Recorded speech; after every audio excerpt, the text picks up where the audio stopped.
ಕರ್ನಾಟಕದ by election ಸರ್ಕಾರ ಇದ್ದಾಗ ಸಾಮಾನ್ಯವಾಗಿ ನಾವು ಕಂಡಿರೋಂಗೆ ಉಪಚುನಾವಣೆಗಳು ಸರ್ಕಾರ ಯಾವುದಿರುತ್ತೋ ಅದ್ರ ಪರವಾಗಿರುತ್ತೆ.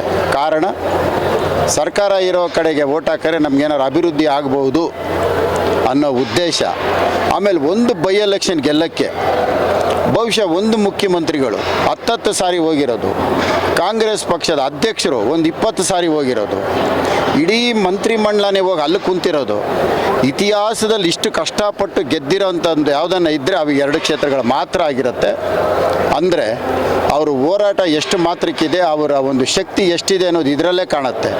ಒಂದು ಉಪಚುನಾವಣೆಗೆ ಇಷ್ಟು ಕಷ್ಟಪಡಬೇಕಾಗಿರಲಿಲ್ಲ ಅವರು. ಯಾಕಂದರೆ ಒಬ್ಬರು ಹಾಲಿ ಸಂಸದರು, ಇನ್ನೊಬ್ಬರು ಸಚಿವರು ಒಂದೇ ಕುಟುಂಬದಲ್ಲಿ ಇದ್ದುಕೊಂಡು ಇಷ್ಟು ಕಷ್ಟಪಡೋಂಥದ್ದು ಇರಲಿಲ್ಲ. ಆಮೇಲೆ ಕೊನೆ ಕ್ಷಣದಲ್ಲಿ ಜಮೀರ್ ಅವ್ರನ್ನ ಕಾಲಿಡಿದು ಕರ್ಕೊಂಬಂದು ಗೆಲ್ಲೋಂಥ ಅವಶ್ಯಕತೆ ಆ MP ಮತ್ತು ಸಚಿವ್ರಿಗೆ ಇರಲಿಲ್ಲ. ಅವತ್ತು ಜಮೀರ್ ಅವ್ರು ಕಾಲಿಡ್ದಿದ್ದಕ್ಕೆ ಅವ್ರು ಬಂದಿದ್ದು. ಅವ್ರು ಕಾಲಿಡ್ಕೊಂಡಿಲ್ಲ ಅಂದರೆ ಅವ್ರು ಬರ್ತಾ ಇರಲಿಲ್ಲ. ನೀವು ದಯವಿಟ್ಟು ನಿಮ್ಗೆ ಹೇಳಿರೋ ತಪ್ಪಾಗಿದೆ, ನಾವು ನಿಮ್ಮನ್ನು ಏಕವಚನದಲ್ಲಿ ಮಾತಾಡಿರೋ ತಪ್ಪಾಗಿದೆ.